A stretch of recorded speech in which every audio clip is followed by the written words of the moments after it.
emergency for the first time in about This is Jim, and Receiving this message. We are Ken Jennings and John Roderick. We speak to you from our present, which we can only assume is your distant past, the turbulent time that was the early 21st century. Fearing the great cataclysm that will surely befall our civilization, we began this monumental reference of strange and obscure human knowledge. These recordings represent our attempt to compile and preserve wonders and esoterica that would otherwise be lost. So whether you're listening from an advanced civilization or have just reinvented the technology to decrypt our transmissions, this is our legacy to you. This is our time capsule.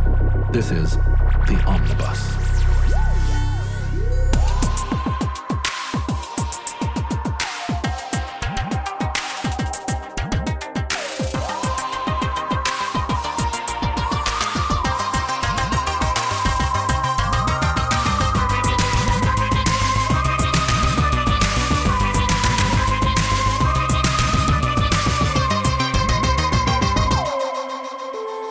You have accessed entry 1404.EC0410, certificate number 33008.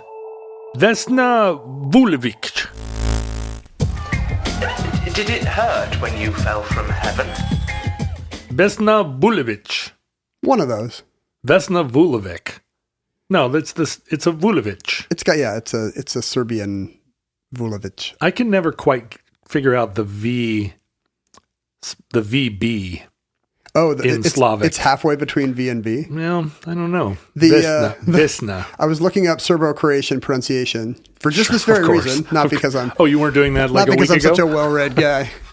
And it turns out that the ch sound at the end of these words, like Milosevic or whatever, it says it's like the CH in cheap, but it's also like a Y. It's like a Y. Cheap. How can it be like a Y? CH is not Y adjacent. It requires that you pronounce Y differently. Right. Oh, it's a Serbo-Croatian Y. And then you go down the rabbit hole. Sure, it's just endlessly the Serbo-Croatian Y is quite a bit like an R.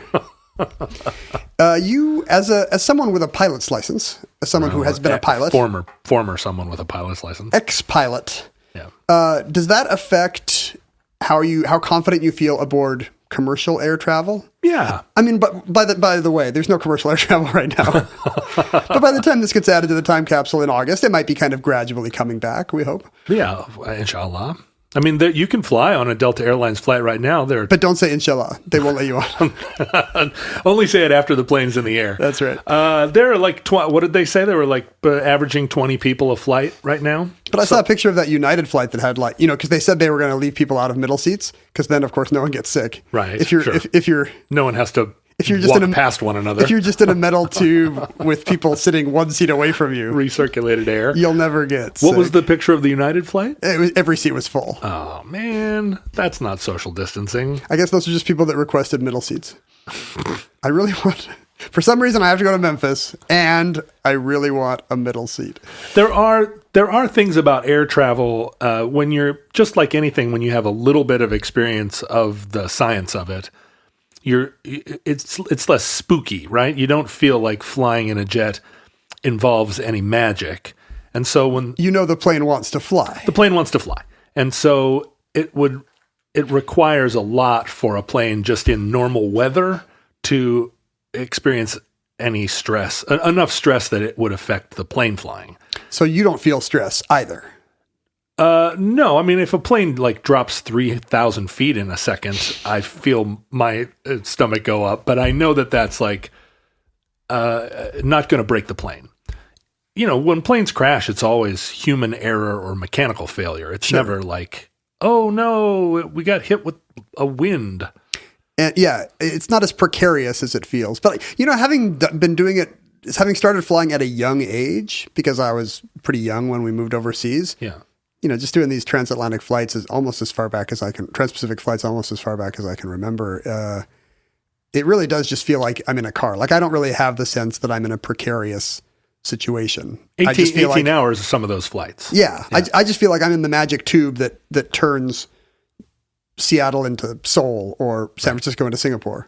When the plane does its various rotations, right? When the nose wheel comes up and the and you feel the plane kind of At takeoff, you mean? At takeoff, when it slips the surly bonds of Earth. Right.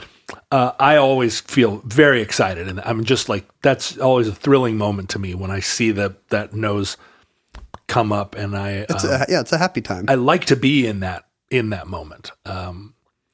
Pure potentiality. Yeah. But I'm often sitting next to people for whom that is their least favorite moment of the weekend. Yeah. I mean, I did a tour, or I had a good friend who was a rock musician, and she had tremendous flight anxiety, and she would sit, every bone and muscle tensed, tears streaming down her face every time the plane did anything. From, if the pilot like pulled back, reduced the throttle, she would just imagine the end times every time. I wonder to what degree fear of flying is something innate, where even if a person knew nothing about, if she knew nothing about jet travel, just that combination of vibrations and the sense of altitude you get in your inner ear and the ground falling away, if all that is the thing, or if you have to live in a culture that has movies about plane crashes and news reports about hijackings, and I mean, is that what creates the fear of flying, or like is the human being just wired so that a lot of us don't like those sensations? If you were a pre-technological person and were just sort of sitting in a cave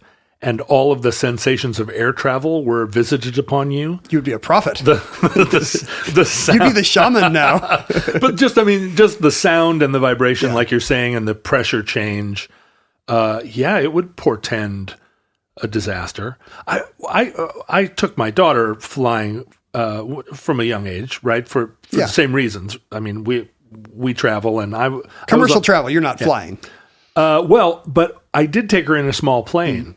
We flew up to San Juan's, and she was old enough to apprehend most of what was happening. But we left from Lake Union in a float plane, and we were looking out the window, and the plane gets going, and she's like, "Wow, we're moving fast on the lake." And then the plane lifted off, and she was stunned and fascinated until we got to about 200 feet. And then she absolutely looked away from the window and didn't want to look out the window and couldn't be convinced to look out the window. How old was she? She was probably just under 3. And then once the plane was at 1,500 feet, she could look back out the window and now we were, now you're looking at a landscape. It's true that drones give us that uncanny valley we never used to see between high building and aerial view. Right. Right. And movies now use that to great effect, that we can actually get photography from that level. But that's something we never used to see and I think you're right. It's a little upsetting. It's close enough to realize I'm not on the ground and there's the ground. And it's a long way down. And not far enough that it's like a pretty picture. Yeah. At a certain altitude, right, it just becomes sort of... it's an oil painting. Yeah, right. So watching her go through that, I did have a sense of, that a primitive mind is going to struggle with that. Cro-Magnon man or a 3-year-old. Like you can absolutely get it when you're at the height of a tree. You've watched the transition, but between, like you were saying about drones, between the height of a tree and feeling fully in the sky, our minds are struggling to grasp. And that's, in a commercial airliner, that uncanny valley passes in a matter of seconds. Right. Unless you're on long approach to LAX, where you're like, wow. How many miles of these houses are there? I guess that goes against my theory, which is that people who are scared of flying just didn't fly as kids. Like those are people who flew later in life. I think that's a pretty sound rule of thumb. Well, have you never had, as an adult, an experience of being on an airplane and suddenly being uncomfortable and having to ask yourself, like, wait a minute, I've been doing this since I was born. I know every aspect of this. Why am I suddenly... I've had that in turbulence, but I've never had an existential moment of, wait, I'm floating 6 miles in the air. What am I thinking? No, not that, but just the claustrophobia of being in it's not even the technology of it, but just the social aspect of being. No, the claustrophobia bothers you sometimes? I mean, I'm claustrophobic in a lot of ways, but mildly. But sometimes it hits you on there mid-flight? During the height of the long winters touring, I would do 50, 60 flights a year. And one time I got onto a wide body jet. I was flying from Seattle to Frankfurt. It was a full flight. And it was back in the day when I bought the cheapest ticket I could. So you're in the middle of the 4 across somewhere in the back? Like all the way in the back. I always tried to get an aisle seat, but I was one seat in. Yeah. So middle seat in the very back of the plane, and I sat down. Plus people get to line up to the bathroom next to you. That's there's that. And then the girl next to me was chose this flight to Frankfurt to detox from crystal meth or whatever. She was just like really coming down off of drugs. And we were still on the ground. We'd pulled back from the gate, and I looked ahead and it's a wide body jet, right? So it's just a massive environment. And I could see up the aisle far enough to get a sense of like, and then there's the next section of the jet, and then the next section. And I said to myself, what are you doing? You cannot possibly be in this environment for 10 hours. Like no. And it was a fight or flight reflex. And all of a sudden, my flop sweat and fast breathing. She thinks you're detoxing from something now. She was at pulling the hair out of her temples. She wasn't worried about me, but I sat for a second and was like, okay, well, we're down to options now. Are you going to be the one that stands up at the back of the airplane and starts yelling, "Let me off"? No, you're not going to be that one. And so the option of sitting back here and having a panic attack is not an option, because short of getting off the plane, your only other option is to calm down and sit here for 10 hours. You were able to talk yourself out of your panic attack? Yeah, in that instance, because I'd never had a panic attack before at that point, and so I didn't get into the thing that now, having had a few and realizing that the danger of panic attacks is that you start to panic about having a panic attack. This happens to me with insomnia. Right? Like if you've never had insomnia, you're like, I'll probably fall asleep. But once you start to have insomnia, you're like, wait, what if I don't fall asleep? I'll never fall asleep again. And panic, when panic gets a hold of you, then you're just like, I can't control this panic attack, which like no, exacerbates I'm panicking it. about that. It's a meta panic attack. And at the time I was just like, look, 2 choices, right? Chicken or fish. Right. Like, like deal or bail. And you can't bail. It's inconceivable for you to bail. And so you have to deal. The one time I was scared on a flight as a kid, because I've never had that kind of, I've never had a panicky issue. Like I've been on flights that had plenty of turbulence, but I often find it exciting. I guess I was on one little regional flight from Seoul down to Jeju, an island off the southern coast of Korea, where the flight literally for the full 90 minutes is doing this back and forth, like rocking a cradle, like Newton's cradle or whatever. And we were sitting right by the bathroom, and on at least 2 occasions, somebody ran for the bathroom, and on one occasion, they didn't make it. And so there's just soju vomit splattered all over the wall right next to us. And I'm kind of a sympathetic barfer, but I didn't do it. So that's not pleasant. But the one time I remember as a kid is we're coming in on approach to, I don't even know where, maybe SeaTac. And, you hear the checklist, like the flaps are going to go, what sound is the flaps going down and what sound is the landing gear going down? And you hear the ping for 10,000 feet and, you've got all this down. And I was probably 8 years old. But then there's some other sound I'd never heard before. Crank. And I said, some quasi-mechanical sound. I said to my dad, hey, what's that? And he was like, I don't know. I've never heard that before. And that kind of unnerved me. And then he said something which I will never forget. He said, if something happens to you on a commercial flight, it's pretty much over. And I'm sure he has no memory of saying that. And maybe he would say he would never say that, but that's what he said to an 8-year-old. I love your dad. If something mechanical happens on a commercial flight, it's pretty much over. Like, maybe he meant it to be comforting. Like, there's never any survivors. Put your head between your knees. And it's gonna be quick. Kiss your ass goodbye. It's gonna be quick. But I still think about that anytime I hear some unexpected noise on a plane. I think about that. It's pretty much over. It's if something happens, it's pretty. There's two kinds of flights. The kind where nothing bad happens and everybody lands safely, or the kind where one thing goes wrong and no one lands safely. And that is generally true. There's not a lot of people walk away from plane crashes, except in kind of mystical movies and TV shows. Jeff Bridges wandering out of a cornfield. Well, growing up in Alaska, people are very blasé about aviation there because everybody's everybody has to fly. It's the only way to get there. And there are more small plane pilots than anywhere else in the world by a large margin. And so growing up, I had a lot of experiences. I mean, even in the jumbo jets of, not jumbo jets, but the jets of the 1970s, I landed in Ketchikan one time in a 707 or something, whiteout conditions, absolute blizzard, crazy blizzard. And it was one of those landings where when the plane finally did get its landing gear on the ground and then had to figure out how to like skid to a stop on this ice runway, the whole plane broke into not just applause, but like sports stadium applause. Because it was so improbable that we were going to survive this approach and landing. It was way before there were any. These pilots were just flying with IFR, just using their wit to put the plane on the ground. But also, I've been in planes where you could see the ground through the crack between the door and the fuselage, like planes that I watched the guy. I flew Horizon also.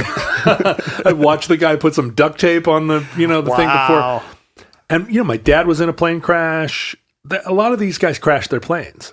And the first thing my dad said to me when I finally got him on the phone after his crash, he was in like Prince Rupert or something in Canada. The Mounties came and pulled him out of the forest. First thing he said was, "Boy, I wish you'd been with me." You really missed out. Yeah, as soon as I crashed, I was like, "Oh, John missed it." And I was like, "God, you're so right. It's like a rite of passage." We have two different kinds of dads. Like, that's the story right there. Assumes he will walk away from plane crash versus assumes he will not. Assumes everyone will die. But in most cases, everyone does die. It's why it's a good thing there's almost no plane crashes commercial plane crashes anymore. The margin of error is pretty slim. Planes are big. They're full of gas. They're moving fast, and that's a bad combination. Sometimes a little thing will happen, and like a side panel will blow off a Southwest jet, and it'll make an emergency landing. Or the roof will peel off of that Hawaiian airline. Do you remember that? Of course. Are you kidding? What a great day. And everyone's shaken up, and what a crazy thing. But, that's the kind that everybody walks away from. Or, a couple of people got sucked out. Oh, the Hawaiian one? Yeah, there were some people that did. The Southwest one, that's what they get for wanting a window seat. I'm a window seat guy. I can say that. Well, so you must play that game with people who believe that there's some place on a plane that's safer than other places. The people that are like, you got to sit in the back. I was told it was the back. Yeah. Is that true? I think it's somebody statistically crunched the numbers of people that walked away from a flight. And my Uncle Jack in 1947. That might just mean, by the way, that cheap people survive. Cheap people survive. My Uncle Jack was in a flight. The students of Yale University from Seattle had chartered a DC-3 to fly them all back to Yale in 1948, I guess. And my Uncle Jack was in the plane. He played on the Yale football team. And on the runway, there was suddenly a fire. And he was sitting by the back door. DC-3 is a tail dragger. Mm-hmm. He was sitting closest to the back door, and he popped the door and hopped out, and everyone else on the plane died.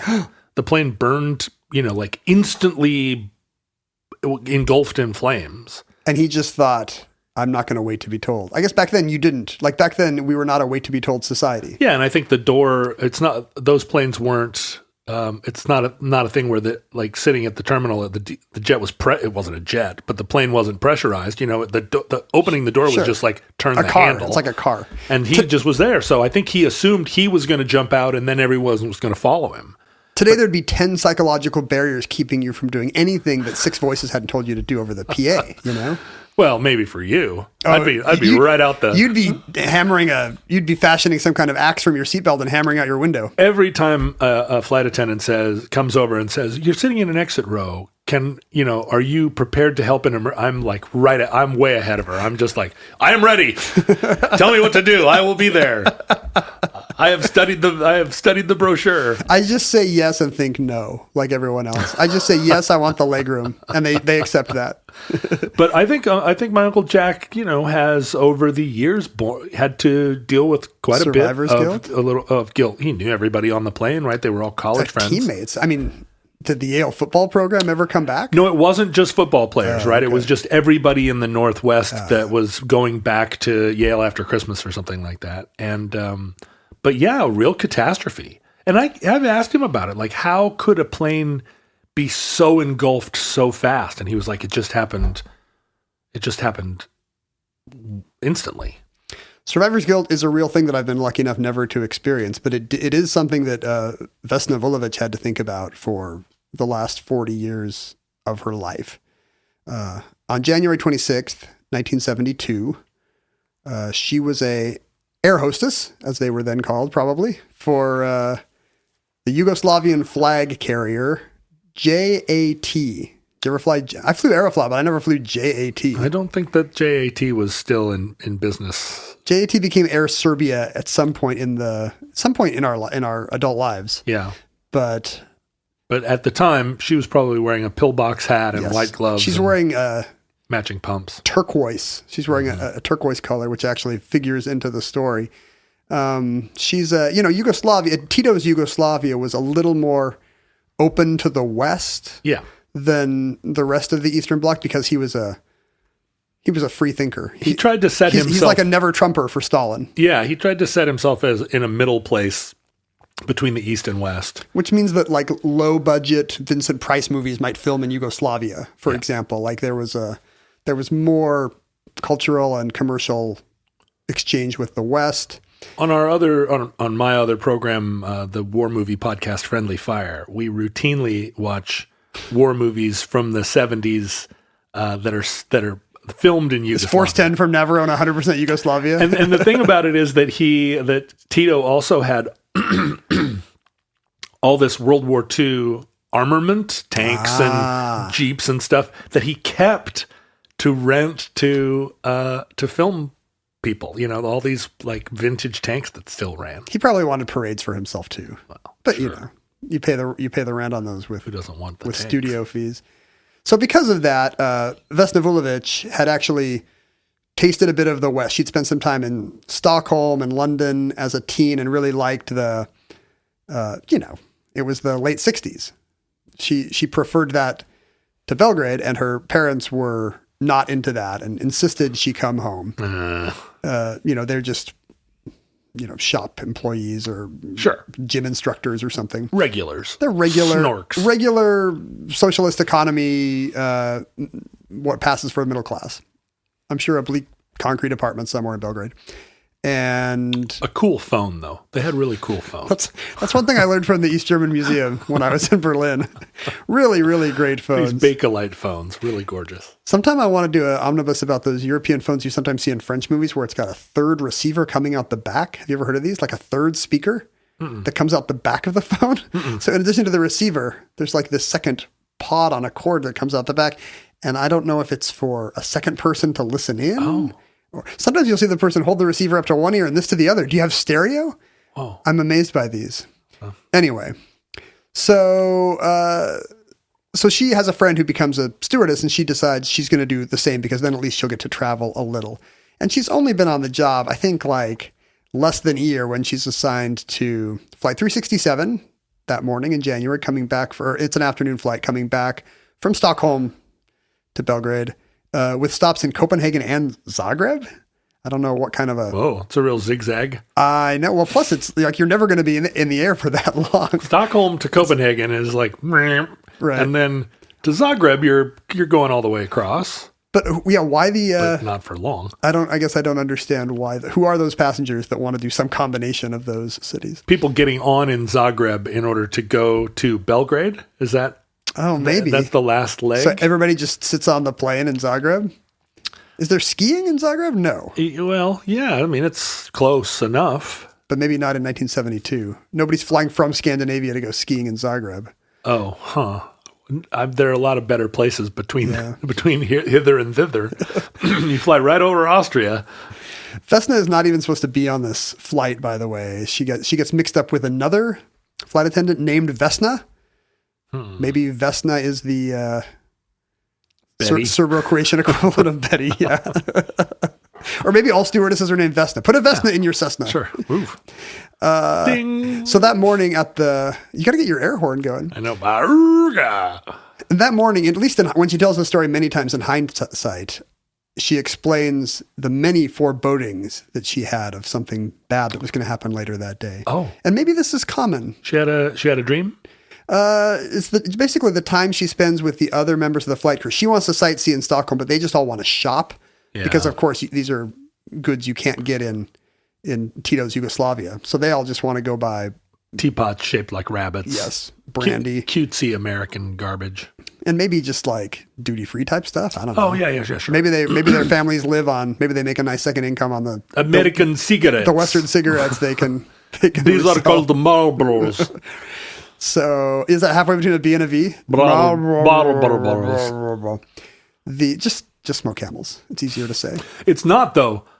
I had this experience. What? Once in Morocco, I went up to a guy, like a little shop, that little just shop selling candy bars and cigarettes. And I was like, give me a pack of Camels. And that guy said, huh? And I said, Camel cigarettes. And he was like, huh? You have to say ship of the desert. That's what they call it there. And I said, camel, like camel? And the guy's like, no, like just shaking his head. I was like, camel? Camel. He's like, no. And I'm getting more and more frustrated. I don't know another way to say camel. Tell me this ended with you drawing a camel. I'm pointing at it. I'm trying to mime a camel. And he looks over his shoulder and he reaches up and pulls a pack of cigarettes down and goes, Winston? And honestly, I started smoking Winstons that day. He was pranking you. I think so. This guy messed with your life. At the time, I thought he was being serious. But anyway, the flight crew out buying cigarettes and whatnot, everybody seems a little bit on edge. Everybody seems like just kind of living for today in a weird way. Maybe this is just, I assume this is what happens later, coloring her memories of that day. Right. But she thinks of it as a very odd day where... there's a fatalism. Yeah, everybody knows something bad is going to happen. And I don't know, the co-pilot won't even leave his room or something. Whoa. As they're leaving Copenhagen, she and other stewardesses see a passenger get off who's visibly agitated. Uh-oh, bad sign. Yes. and they just wonder what was up with this guy that nobody thinks, should we actually ask what was up with this guy? Was one of his eyes, one of the lenses of his glasses blacked out? Yes. And was there a glowing item in the trunk of his car? He was talking into his cuff. No, I mean, and we have no way to connect this guy to what eventually happened. But at the time she thought, well, that guy's bad news. The plane takes off from Copenhagen on its way to Zagreb. And just 45 minutes later, over Central Europe, there's an explosion from the baggage compartment, which in hindsight, everyone now wonders if this guy just checked his bag and got off at Copenhagen. Because at the time you could do that. Now there's weird protocols in place to make sure the hijacker dies in his own explosion. We can't prevent bombs, but we're going to make sure that if you get off, your luggage gets off too. And so over northern Czechoslovakia, the plane breaks into multiple pieces at 33,000 feet. Now, at the time, there had been a wave of Croatian nationalist terrorism against Yugoslavia, which was a kind of a nonsense state stitched together from a bunch of different Balkan minorities, as anybody who lived through the 1990s remembers when it started to come unstitched. All the Slavs. Various kinds of Slavs. Yugo-Slavs.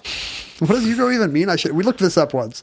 If it just means land of the United Slavs, or freedom of all the Slavs, or bad import cars of the Slavs. I think it's Yugo girl who is a Slav. People assume Yugoslavia means like United Slavs, but it really means South Slavs. Yugo meaning South, not United. Where'd all the North Slavs go? The North Slavs are Russians, Ukrainians, Belarusians. Those are North Slavs. Fair enough. And then South Slavs are Serbs, Croats, Bosnians. North Slavs be driving their cars like this. That's right. South Slavs be driving their Yugos. Bulgarians, also South Slavs. Bulgarians. Yeah, you got to watch out for the Bulgarians. The Thracians of yore. You never expect the Bulgarians. They're not Thracians, though, right? They're Slavs. They came down. They killed all the Thracians. That's right. They kicked the Thracians right out.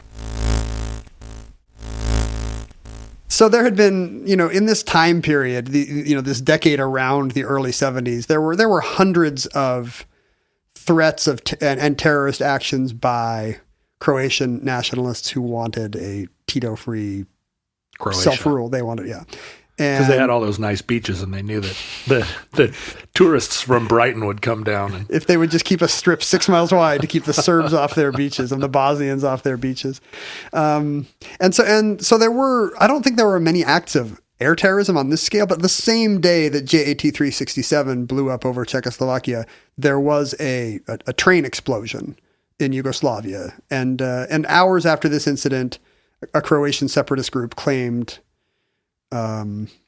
responsibility for both. Oh, really? So there is reason to think this is an act of inter-Yugoslav terror that probably didn't trouble the West that much until 20 years later when Clinton sent in NATO.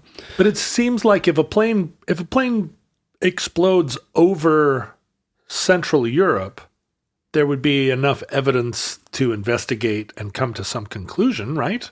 Yes, there was an investigation which was actually carried out, and it's probably a diplomatic nightmare, some plane between different sides of the Iron Curtain.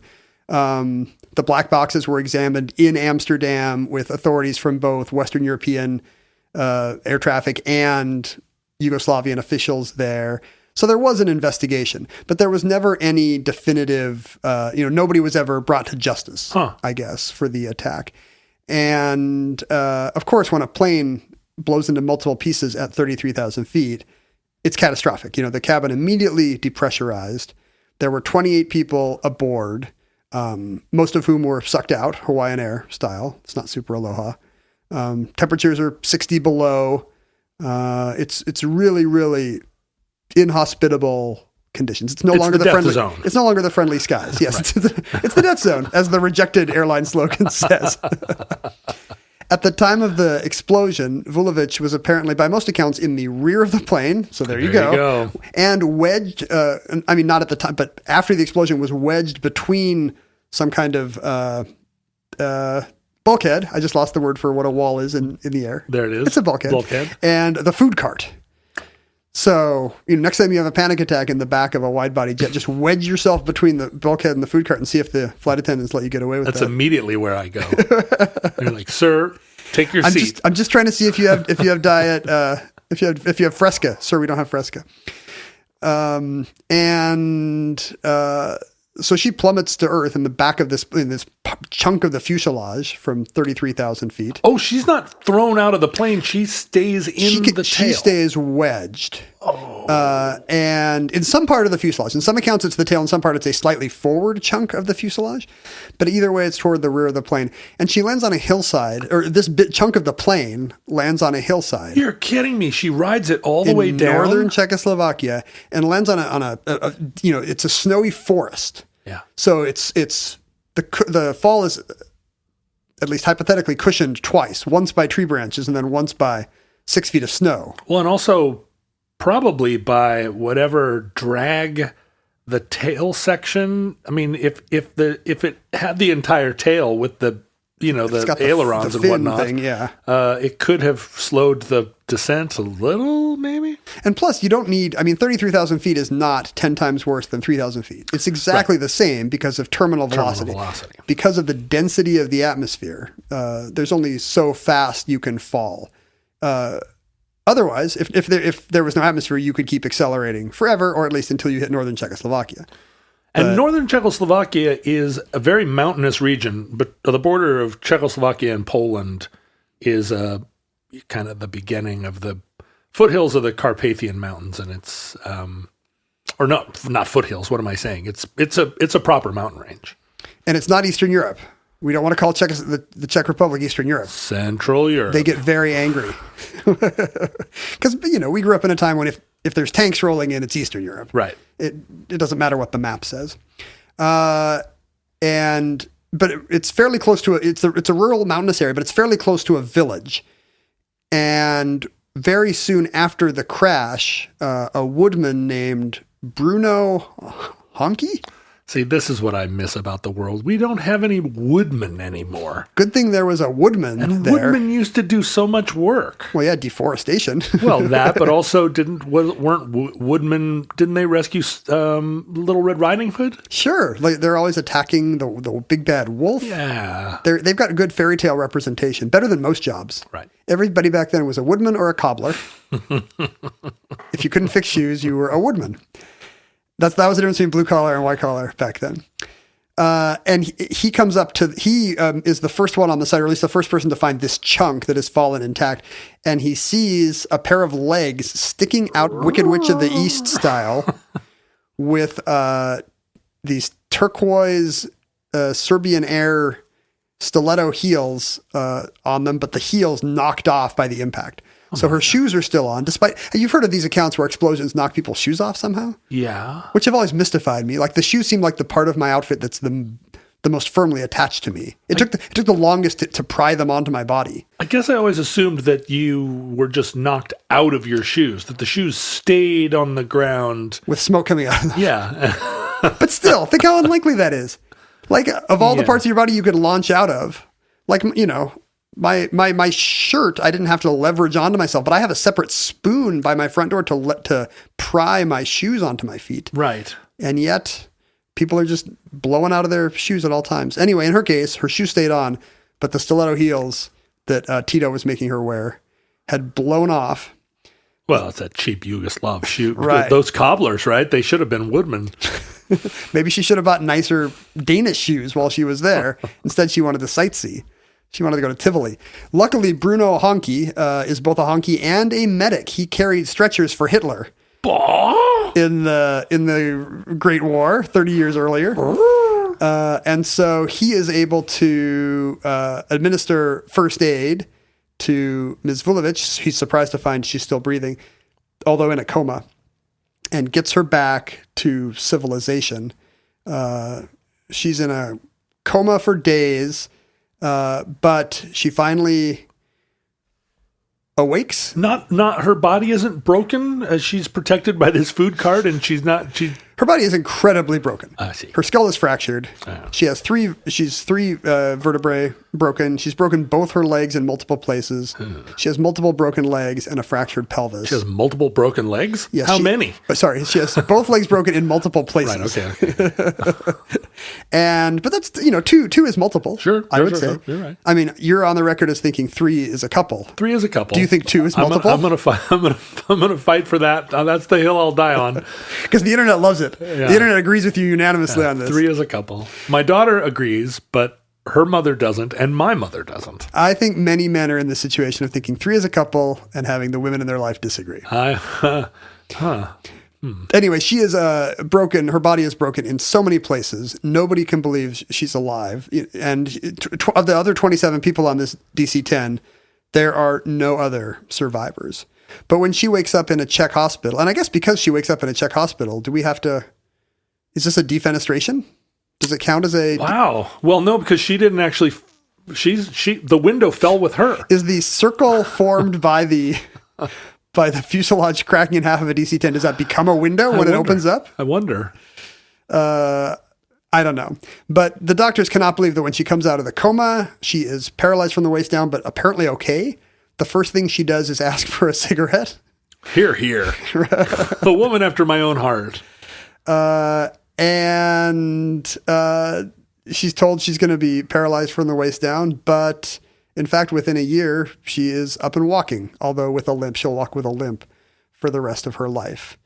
That seems reasonable. But nobody can understand how she could have survived. There are a few different explanations. We've talked about the snow right, and the trees. Her doctors wondered if perhaps she had low blood pressure her whole life. And apparently there's an upside. To having low blood pressure? Like she passed out early with lack of oxygen before anybody else were, and maybe that helped her maybe flop around in a more life-preserving manner. And also, according to in the words of her doctor, it may have literally kept her heart from exploding the way it would have if there had been higher pressure in her blood vessels. Whoa. And she knew she had low blood pressure. In fact, it was so low that she was really ineligible for her job. She had to drink a ton of coffee the day she had her medical exam for JAT. Really? Just to get her blood pressure up to normal levels. Later in life, when she was asked about it, this is kind of the Jean Calment thing where every old person has some weird explanation for what it was that saved their life. One Dominican cigar a day throughout their 90s or whatever. In her case, she credited it as a typical Serbian childhood of eating a lot of spinach, fish oil, and chocolate. Sure. Well, I mean, that's the trifecta. That's what I had this morning. Spinach, chocolate, and fish oil. Tell me how do you eat those three things? How do you, smoothie. In a breakfast. Okay. Oh, no, breakfast sandwich sometimes, right? two is there bread as well? Cinnamon rolls. Or cinnamon rolls. I see. And then you just layer in chocolate, fish What do you oil. put on first? Chocolate first, melted into the bottom cinnamon So it's like roll. a s'more. Yeah, and then you put fish oil. And then spinach. Does this fish oil kind of glue the spinach to the chocolate? The fish oil, gives it umami. And then so does also the spinach. And then another cinnamon roll on top. And I'm talking about, these are entire cinnamon rolls. You don't cut it in half. It's kind of this thing we almost don't have in the technological West, in the United States today, of how there's certain foods that in childhood convey magical powers. The closest thing we have is chicken soup, which I assume comes from Jewish thought. Yeah, I think so. But in other cultures, it's extremely common for everyone to explain to their doctor, well, of course I'm going to beat the cancer because as a child, I ate a ton of, and then fill in the blank with some weird food, burnt rice from the bottom of the rice cooker or whatever. My mom was forced by her stepmother to take a tablespoon of blackstrap molasses every day. Does that taste good? Is it sweet? No. Oh. I don't think it tastes good. Not by the face my mom makes when she describes having to take a tablespoon of blackstrap molasses. Blackstrap molasses is the thing that gives gingerbread that kind of dark, weird taste. Right. But you don't want to eat it straight, I guess. So when I was little, my mom had read a magazine article, Dr. Spock era, and she would, in the blender, make me she put this in my bottle instead of milk. She made a formula that was molasses, brewer's yeast, liver, spinach. She gave me the recipe one time. I don't think I'm going to ask you for the recipe. It had 8 ingredients. It was the color and consistency of motor oil. What theoretical benefits does it confer? Well, this had everything this was like a superfood in 1969 terms. And she put it in my bottle. And according to her, I happily drank this this concoction until my sister was born. And when my sister, transitioned to a bottle, my sister refused utterly to drink this slop. And so she was just given regular formula. Your sister is the smart one in the family. Yeah. And according to my mom, one day at the age of 3, I grabbed my sister's bottle just as a symbol of brotherly love and took a drink from it. And she said I had a look of total betrayal. Shocked to discover that there were foods that tasted better than brewer's yeast. And I looked at her with this look of just like incredulity, and from that moment I stopped being willing to drink my formula. But that's why I'm so big. When you said superfood, I guess it reminded me that even though we don't have this in our folklore, this idea that certain talismanic foods, we do want it. We crave that idea. Yeah. So every 6 months there's a new news cycle about how blueberries or whatever, kale or whatever it is. Antioxidants. And we use superfood as if it conveys superhuman powers. Yeah, right. Instead of just saying a mildly more nutritious substitute for other similar foods. It's going to block your betas. It's going to... Because you don't want all those betas getting in or out or wherever... Some kind of motion. They just want to be blocked. I don't know whether... You don't know where they're going. Yeah, sure. You just... The benefits are conveyed by blocking them, not actually by the directionality. No, you're not eliminating them. You just want to piss them off. Whatever they were doing, they're not doing now. The opposite of that. And then you never age. Did you not have a superfood in your family? What was the thing that you were encouraged to eat? The mystical thing that my mom thought would confer amazing benefits, and I think maybe reflected badly on us as a household if we did not have it. Cheetos. Was Cheetos. We would go to any lengths. No, was a warm breakfast. Breakfast had to be warm. Oh, you couldn't get away with just a bowl of cereal. No, a bowl of cereal or a piece of fruit. Those aren't. Those don't get you going for the day because they're not warm. You need something prepared. Oh, you know what this is? Steaming to put in your stomach. This is the English versus the continent, right? It's the continental breakfast. It's the deluxe English breakfast versus the continental breakfast. And it does not mean she was making us rashers of bacon and mushrooms and tomatoes, but it meant that she would take it would just be cooked Pop-Tarts instead of or uncooked ones, or hot cereal, or exactly, or cream of wheat instead of Lucky Charms. So it was just which was awful heat. Because we wanted the heat is what's magic. Because she would make the worst kinds of. I mean, we loved them. These Pillsbury, gooey, glutinous, nutritionless white dough that exactly. But, Pillsbury makes that one product that fell in a meteorite, and they just extruded into different shapes. Yeah. And so my mom would make a pan of these like sweet rolls of this goo. When you open the cardboard container and the whole thing went. That's how you know it's from space. Because it doesn't want to be that cylindrical shape. Like as soon as you give it the chance to be any other shape, it's like a shmoo. And the assumption of my childhood was that you had to have something from the oven. Hot. Nothing says lovin'. It wouldn't stick to your ribs. Yeah. Exactly. She believed the ad slogans. More recently, in the 2000s, the Mythbuster guys tried to figure out how it was that Vesna Vulovic's life could have been saved. Because she immediately went into the Guinness Book of World Records. She got to go to she didn't travel much, and she eventually got sick of getting interviewed about this stuff, but she did get to go to a Guinness Book of World Records soiree in London where other people were being feted, and Billie Jean King was there for having the most, doubles wins, and Paul McCartney was there for having the most gold records or whatever. Did you ever go to one of these when you were in the Guinness Book of World Records? I never did. I went on a special edition of Who Wants to Be a Millionaire for Guinness Book of World Records holders, but it was like with the, who was it? Was Paul McCartney there? No, instead of Paul McCartney, the guy with the largest comic book collection. Oh. And then just somebody who had done something weird in the most times in a row, but it wasn't anything good. It wasn't even like spinning plates. I wish I could remember what it was, because it was the guy who had burped the most times in the row or something like that. But Vesna, this in a simpler time, got to hang out with Billie Jean King and Maka, which is pretty cool. Well, and of the three of those, who are you going to want to go talk to? I guess McCartney, but you're going to want to go talk to the woman that fell from the sky. She's still wearing her JAT uniform for sure. Wow. And she did wear the pin until the day she died. So she became a bit of a celebrity, for falling 33,000 feet and surviving, as you should. If there's one thing that should confer celebrity, it is not having cute clothes on your YouTube channel or your Instagram. Right. It is 100% falling from 33,000 feet and then waking up and asking for a cigarette. 100%. And she became a national hero as well, by the way, in Yugoslavia. She met Tito.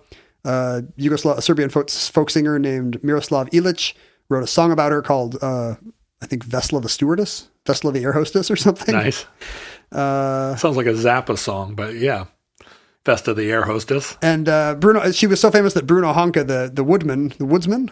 Is he a woodman or a woodsman? I think he's a woodsman. He's multiple woods? He's in the woods. He's not in, I guess he could be in the wood. He's not made of wood. Now that's a good question for you, Ken, etymologically. Wood seems to also be a sort of collective noun. Yes. So why do we say woods and wood interchangeably? They're mostly interchangeably. And, Sondheim was told his musical had to be called Into the Woods, but woods rhymes with many fewer things than wood. Right. So it's a huge cheat. Even though the title is Into the Woods, the characters always say the wood, because then you can rhyme it with good, could, should. Why do we use this kind of synecdoche or metonymy? Like, there's more there than wood. I mean, a bunch of a forest is wood. There's no way getting around it. Right. You can't miss the forest for the trees. Right. The trees are full of wood. But the woods, what does the woods convey that the wood doesn't? The wood is a monoculture. The wood is a Christmas tree farm with only one kind of wood. The wood, I guess when you say like the wood actually seems more romantic and archaic, doesn't it? Extremely romantic, but I think it's because you imagine the wood as like a component of a property. The wood is maybe a singular and like it's a copse. Whereas the woods maybe stretches further. If you enter the wood, you're going to come out the other side, whereas the woods maybe go to the county line. Yeah, why is that? The woods is plural, and yet it conveys a more known... My theory is that because wood seems a little more archaic, there's a geographic component. Like woods to us conveys... In North America, woods conveys an American forest. It's Robert Frost or Thoreau. Right. Whereas a wood is something out of a European that's fairy right. tale. That's the Black Forest of Bavaria. People always get mad when I say the Black Forest in Bavaria because it's not. It's like a Milne environment or a the 100-acre wood. That's right. That's huge. 100 acres. 100-acre wood, but it's still a wood. If it were 1,000 acres, it would be the woods. Did you know Brian Jones of the Rolling Stones died in the 100-acre wood? Brian Jones of the Rolling Stones died in a swimming pool. Yes, but a swimming pool in Ashdown Forest. I think in the house maybe where the Milnes were living. What? Really? Yeah. He was like, I'm not saying that Tigger bounced him into the pool. If you go into the stump of an old tree, will you find Brian Williams sitting with Woodsy Owl? Probably. Wait, does that mean you saw the Ewan McGregor Christopher Robin movie? I did. Because that's a very specific reference to it, which I saw on a plane. What's your excuse? You have a 7-year-old. I had a 7-year-old. Also, I'm a Winnie the Pooh devotee. Oh, we all love Winnie the Pooh. Yeah. He wears no pants. He does stoutness exercises. He's unabashed about eating honey Christopher Robin. Right out of the pocket. Also, would you have a small smackerel of honey, if you please? That's a great impression of Disney Pooh. It's not a great Winnie the Pooh. I played Christopher Robin in House at Pooh Corner in the Shoreline Community College production. Why was from 1978? The college was doing Winnie the Pooh? They were, and everyone else. Don't they have Our Town or something? Everyone else in the production was a college student, but they needed for whatever reason, most community colleges in the 70s would have just picked the smallest girl to play Christopher Robin, but in this case they cast... Well, to make the other animals seem smaller. You cast normal-sized people as his animal friends. Right. Well, I was 10 years old and played Christopher Robin. It was a big moment for me. Wait, was everybody a kid? Or were the animals humans? They were all...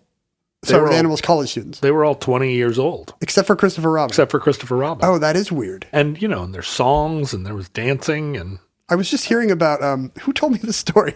Somebody's elementary school did Oliver.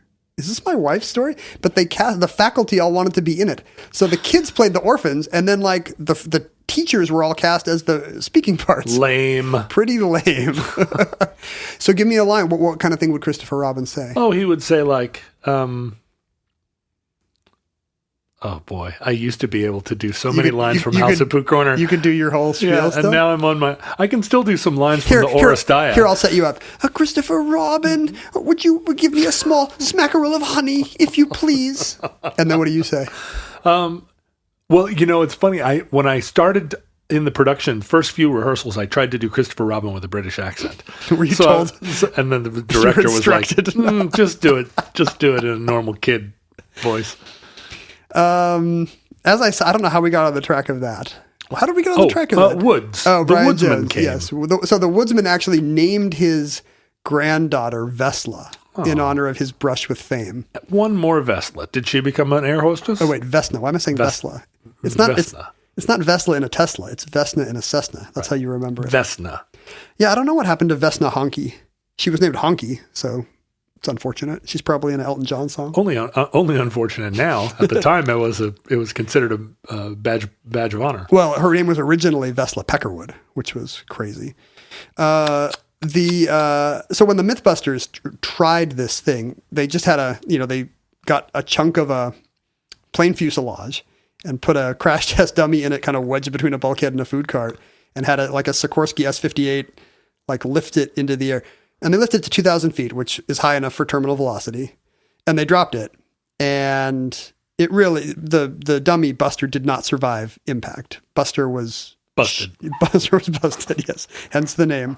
But they did find that this probably was survivable if, in a slightly different position. You had to hit just right, and you had to be in the right position relative to the geometry of the plane. Because those guys were dropping the fuselage on their weird East Bay airport. They weren't. It didn't hit a snow-covered mountain. They probably did not go to a tree-covered, snow-covered. That was the X factor. Hill in the Czech Republic.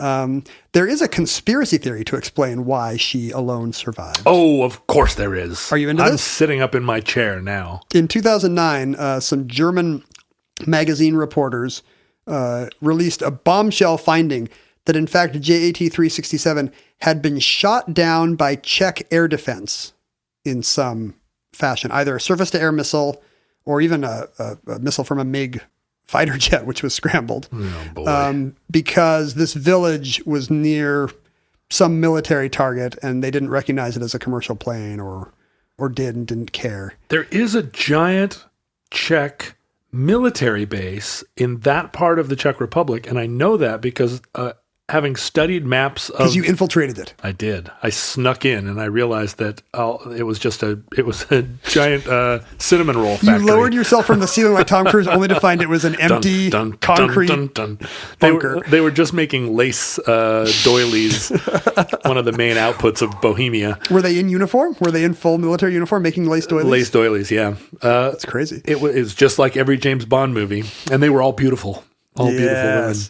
No, there's this giant part of northern Czech Republic that you can't get past. It's like a big military base, and I tried to figure out what they were doing there.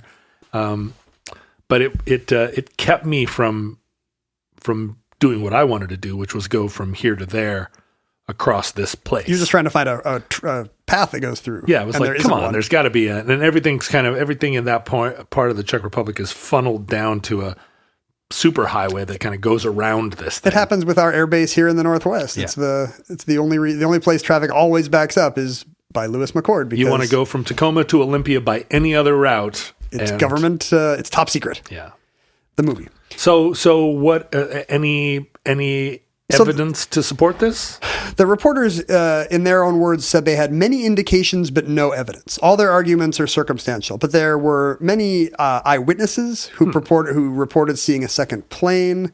There is, but here's the thing about eyewitnesses of plane crashes: they never know what's happening. They really don't. I mean, I went down a rabbit hole this weekend with my dad, who is obsessed with what really happened to TWA Flight 800. Yes, and in that case, that is a weird one because the majority of the witnesses did say they saw something heading upward toward the plane. Yes. Only to be told by the military, no, you actually saw something heading downward from the explosion and you got confused. Right. Which they do not find convincing. No, the flight, TWA Flight 800 is one of those Are you a believer? Well, no, it's just one where there are 50 people that saw what happened, and they all tell a slightly different story. But I mean, it's an example of this guy said it was a rocket, that guy said it was a. And the investigation came airplane. up empty. Like they really could not. Maybe a mechanical failure in in a wing, but like really no sign of explosion. That was the one where they thought it might be the fuel tank exploded. Was it the door With the short circuit in the fuel tank? Yes, it was. It is Fuel electrical. I remember. Blew it up, maybe. Yeah, and the pilots did report like weird behavior prior to, because I mean it was just 100 miles off Long Island or something. And there was the one person that suggested it might have been some sort of gremlin on the wing that was throwing parts of the plane into the engine. I mean, really, not a lot of planes can survive that. I mean, that's a common one for conspiracy theorists. Yeah. But this happens anytime there's a plane crash. Eyewitnesses have no idea what's going on because eyewitnesses are always terrible. But, Vulovic herself could offer no explanation either way because she does not remember anything after boarding. Really? Yeah, her memory has been wiped prior to that. She saw the guy looking sketchy. The sketchy guy in Copenhagen, and then the flight boards. She could recall having a premonition and feeling like everyone else had a premonition. Does she remember cross-check? Who even knows? Yeah. Whatever that is, did she prepare for it? Did someone push the bing bell because they needed more ice? She doesn't remember anything. And that's not uncommon for trauma. Has that ever happened to you? Have you ever like lost memories before? No. I got in a swimming pool accident when I was the year I started college, and I almost died. Did a swimming pool crash into you? Brian Jones piloting a swimming pool. No, through the 100-acre wood. Here's the thing. Like Vesna, I have no idea what happened. I was just goofing around in a pool with my little sister, and suddenly somebody sees me floating in the wrong end of the pool. Well, I mean, there's no right place to float in a pool, but and luckily one of Hitler's stretcher bearers is there. The guy there there's no lifeguard, but some guy happens to be there who knows CPR and proceeds to save my life. A woodman, presumably. A woodsman wanders into view. Yeah. And, to this day, nobody knows what happens. My sister was really little and wasn't really looking. Did I get kicked in the solar plexus and swallow a bunch of pool?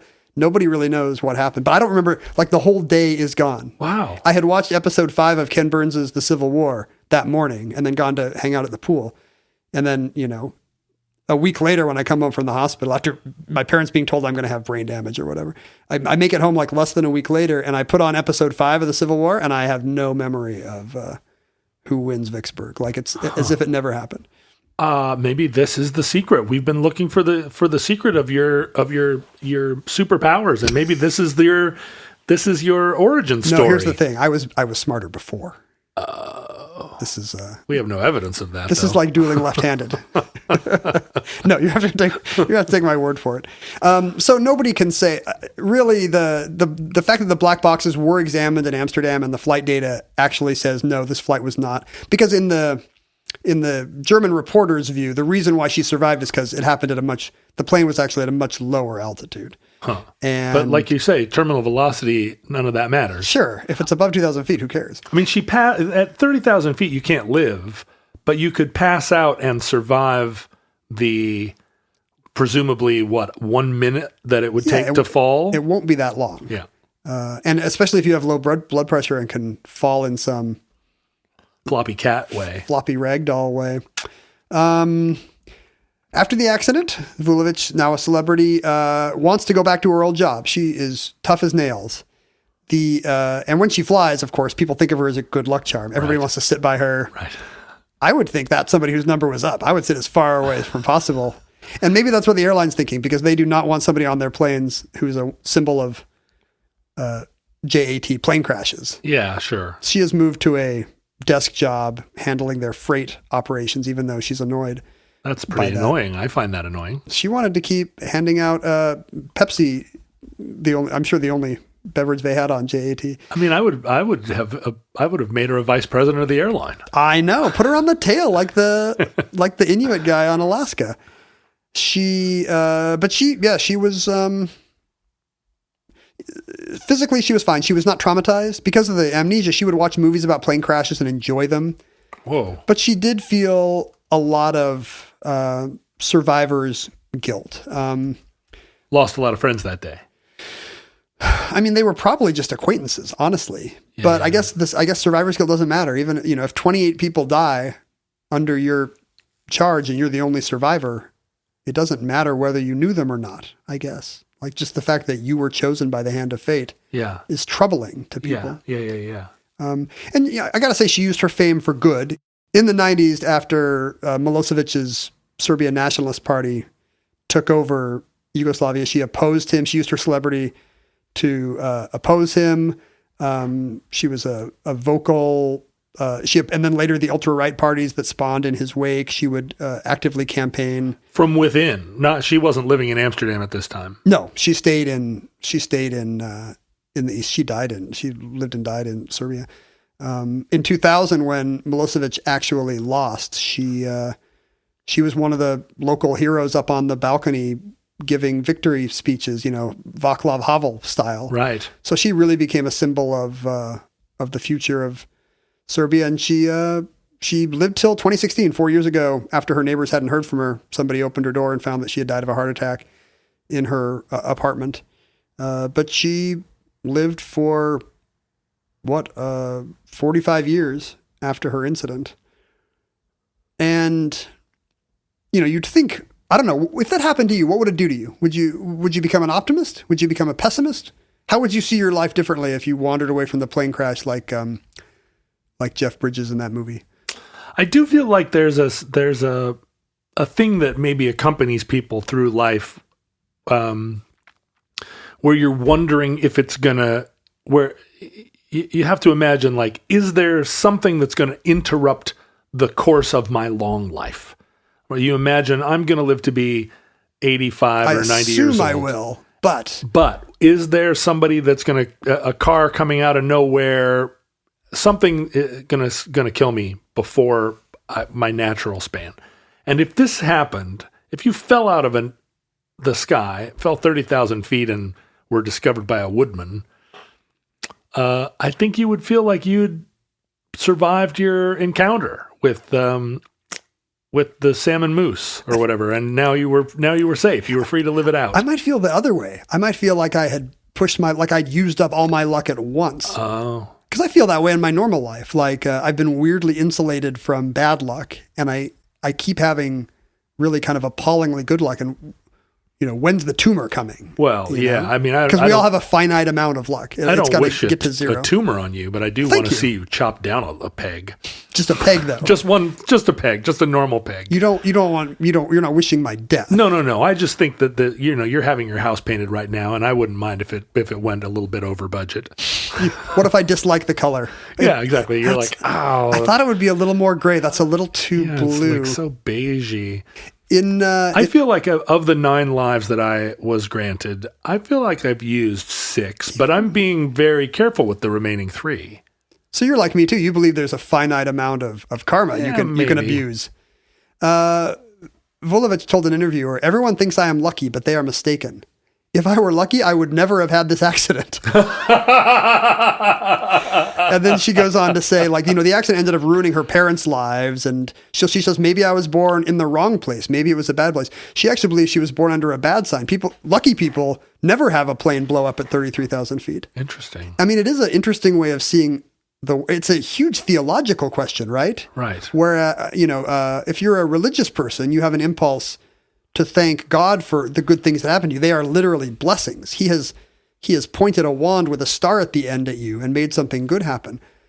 But the implications are troubling because that means he has chosen to not do the same for other people. So anytime you say, I think about this all the time because in a religious congregation, this is a live matter. Somebody will say, God has blessed us with a baby, and the couple in the congregation that's having a hard time conceiving thinks, why is God punishing me? Right, or especially if your child died in infancy. Sure, exactly. God healed my dad when he was sick. Somebody who's just had a death in the family will think, why did God smite my father? Religion's all kind of on this tricky. Western religion's kind of on this tricky tightrope of thinking. You credit God with God does the good things, good stuff, and the bad stuff is either the devil or God wasn't paying attention or something. If God's omnipotent and omniscient, there's no way around it. He could have stopped the bad things, even if he doesn't want them to happen. Even if he's testing your faith. Even if he's not blowing up. Right. You have to get to you have to get to some third level thing like, well, he did allow it to happen, but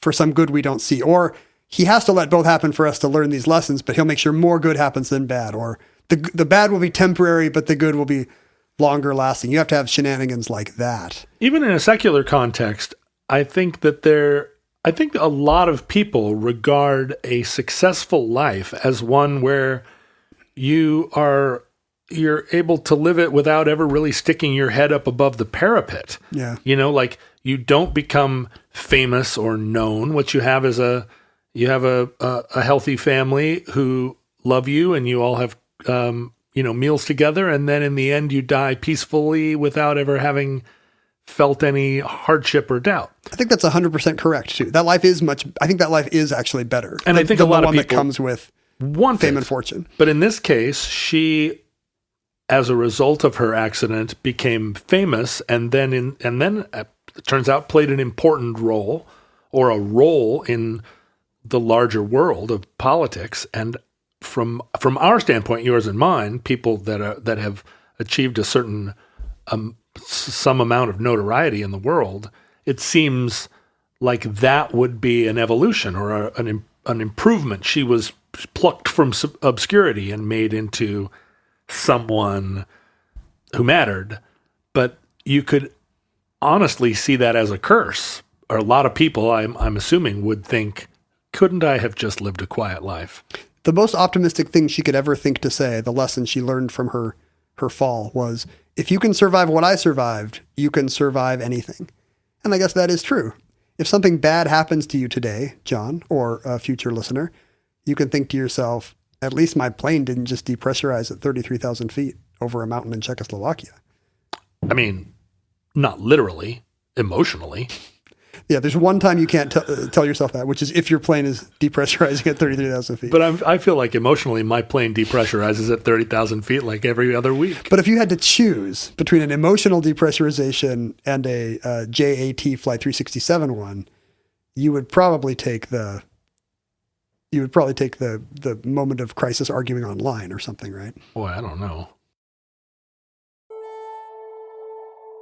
And that concludes Vesna Vulovic. It's a little bit like a Y. Entry 1404.EC0410, certificate number 33008 in the omnibus. Futurelings, in the unlikely event that social media still exists in your era, Facebook, Twitter, and Instagram are the equivalent of a plane depressurization. A constant slow motion plane depressurization. But what's leaking out is the sanity of our culture. Is Ken's great tweets at Ken Jennings. My tweets now have turned into, once a week I either tweet about Star Wars or start an argument about New York style pizza. And the rest of the time, I'm just like making jokes with my regular friends. I just yell at Elon Musk all day. Yeah, I know. That's been so exciting. Elon, really, you got up under his skin, didn't you? I don't know. He's mad at you. Although I don't get a sense. I don't have a sense of how many people Elon Musk is yelling at on Twitter at any given time. Also, like, how high is he at any given time? He probably doesn't care that much. Yeah, he's all Adderall. If he's tweeting at me at 4 a.m., he's smoking a joint. He doesn't remember tomorrow. You can go to my Instagram account and see pictures of my quarantine beard. Oh, thank goodness. As it gets longer and longer. And of course, futurelings are looking back at the progress of my quarantine beard, realizing from their perspective that it was my beard that became sentient, that spawned an entire new life form. Look at those ecosystems in there. Yeah. I mean, by the time this gets added to the omnibus, haircuts will be allowed again. Do you plan on continuing the beard? I don't know if that's true. I think by the time this episode of Omnibus comes out, we may be in the second stage of the plague. Maybe the third stage. When, Only my beard survives. Oh, I see. Your beard is it. You may email us with your own stories of falling from airplanes at theomnibusproject@gmail.com. You can talk about this stuff on the Futurelings groups in various places online. Just type Futurelings into your aggregator, and And you'll find all the futurelings spread far and wide. I'm sure they all have stories about either Serbia or woodsmen, or somebody's going to yell at me that the mountains in northern Czech Republic are not part of the Carpathians. I feel like it's something that I'm not, that's not a hill I'm going to die on. You're going to have people Slav-splaining you? Really, technically they're different. I know that, but at the same time, not really. Do you believe all Central European mountains are Carpathian in spirit? Yes, that's the problem. I do. I believe that everything that isn't an Alp is a Carpathian. There's two kinds of European peaks. You can mail us things at P.O. Box, but do not mail us a bomb, because it will not go off at 30,000 feet. It will go off right here, like 15 feet underground, where we record Omnibus in our bunker. We will not survive it, in other words, at P.O. Box 55744, Shoreline, Washington, 98155. And if you are so inclined to support the show with your generous contribution, you can donate to our production at patreon.com/Omnibus Project. Keep us independent. Otherwise, we're just going to find the most evil company we can and sell the show out again to them. What is the most evil company you can think of? Tesla. Is that right? No. You've become such a Musk hater. Well, he's the only CEO that's called me a knucklehead online in the last 24 hours. I guess that's right. No, it is. We'll sell out to the Koch brothers. Yes. We'll allow our show to be promoted by General Dynamics. We'll sell out to Blackwater or some weird Soldier of Fortune type outfit. Although that seems pretty cool. That would be pretty cool. I would 100% sell the show to Blackwater. Listeners, from our vantage point in your distant past, we have no idea how long our civilization survived. But as Vesna said, if you can survive what she survived, you can survive anything. And in that spirit, we hope and pray that the catastrophe never arrives. If the worst comes soon, this recording could be our final word to you. If Providence allows. We hope that's not the case. We hope we will be back with you again soon for another entry in the Omnibus.